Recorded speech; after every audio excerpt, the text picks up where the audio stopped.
So I finally got my FOIA requests from the FDA in. I will be reading forever. But clearly there's a few things that stand out immediately. As soon as I started going through some of the documents that I requested, I did request information on the policies surrounding the adverse reaction database. How is it used? Is it monitored? Is it sent out to prescribing physicians? I also asked for the data around the approval of Humira. That will take me forever to get through, but policy and procedure is what I know. And I'll start off by saying that the FDA really needs a strategic communications team. Really, I am tempted to write a white paper. They need somebody bad. The first thing that you see, and this is something that I noticed when I reported my own reaction, the database is very difficult to read and understand, and there's no codification or standardization. So somebody could report something as muscle pain, somebody else could report it as a myalgia, somebody else may input that as joint pain, not even the muscle pain. So, I probably saw 30, 40 different ways of saying the exact same thing. So there was no way for me to easily sort reactions based upon what I wanted to find. The second thing that I noticed is once I started going through the policies and procedures, I did see that there was a quarterly report. They do a quarterly report of everything that comes into that database. That wasn't easy for me to find prior to getting the FOIA. It's still not easy for me to find now. When you download this information, it comes to you in text form. You can download it into an XML or an SCII file. It's not easy to open. They're very large.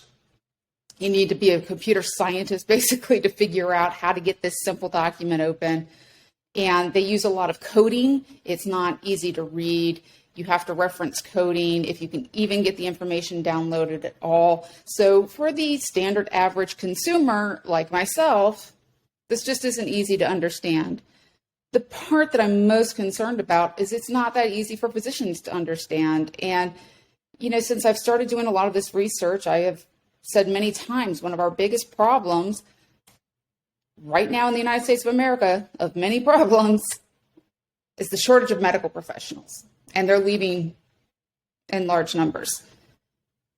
We can't just add work onto them. This needs to be easy, and that's really what I would have expected from an oversight agency such as the FDA. Why is this not put in simple language? And if you have, let's say, many reports of a reaction that maybe you didn't spell out clearly when you first put out the medication, why is that reaction not sent to the prescribing physicians? I've said this whole time, there's one of two things that's happening. Either one, I experienced what I experienced because my doctor was incompetent, or two, I experienced it because the FDA did not communicate all of the possible reactions. It turns out my reaction was pretty common. I continually find people who had the exact same reaction I did. So it's only one of those two things.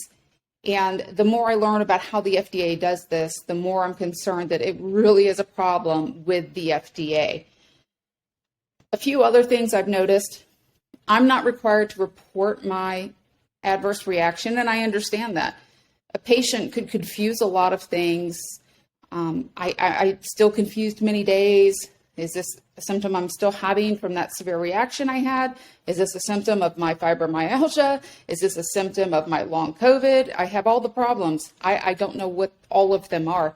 I need help from a medical professional to figure those things out. So I understand why it's not a requirement of consumers, but what I don't understand is why it's not a requirement of physicians.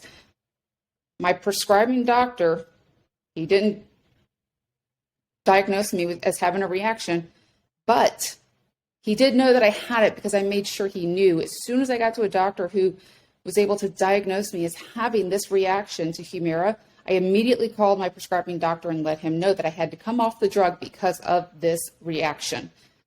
That should have been a required reporting moment. So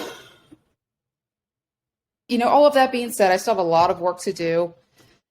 I have so many notes here, but I hope that I have more information for everybody can share what I continually learn and hopefully make a difference, because my number one goal is still and will always be to ensure this never happens to another patient. I don't want anyone else to have to go through the 19 months of hell that I did. So that's what I've learned so far. Hopefully I'll have more information for you in the next week or two. I have a lot of reading to do in my schedule.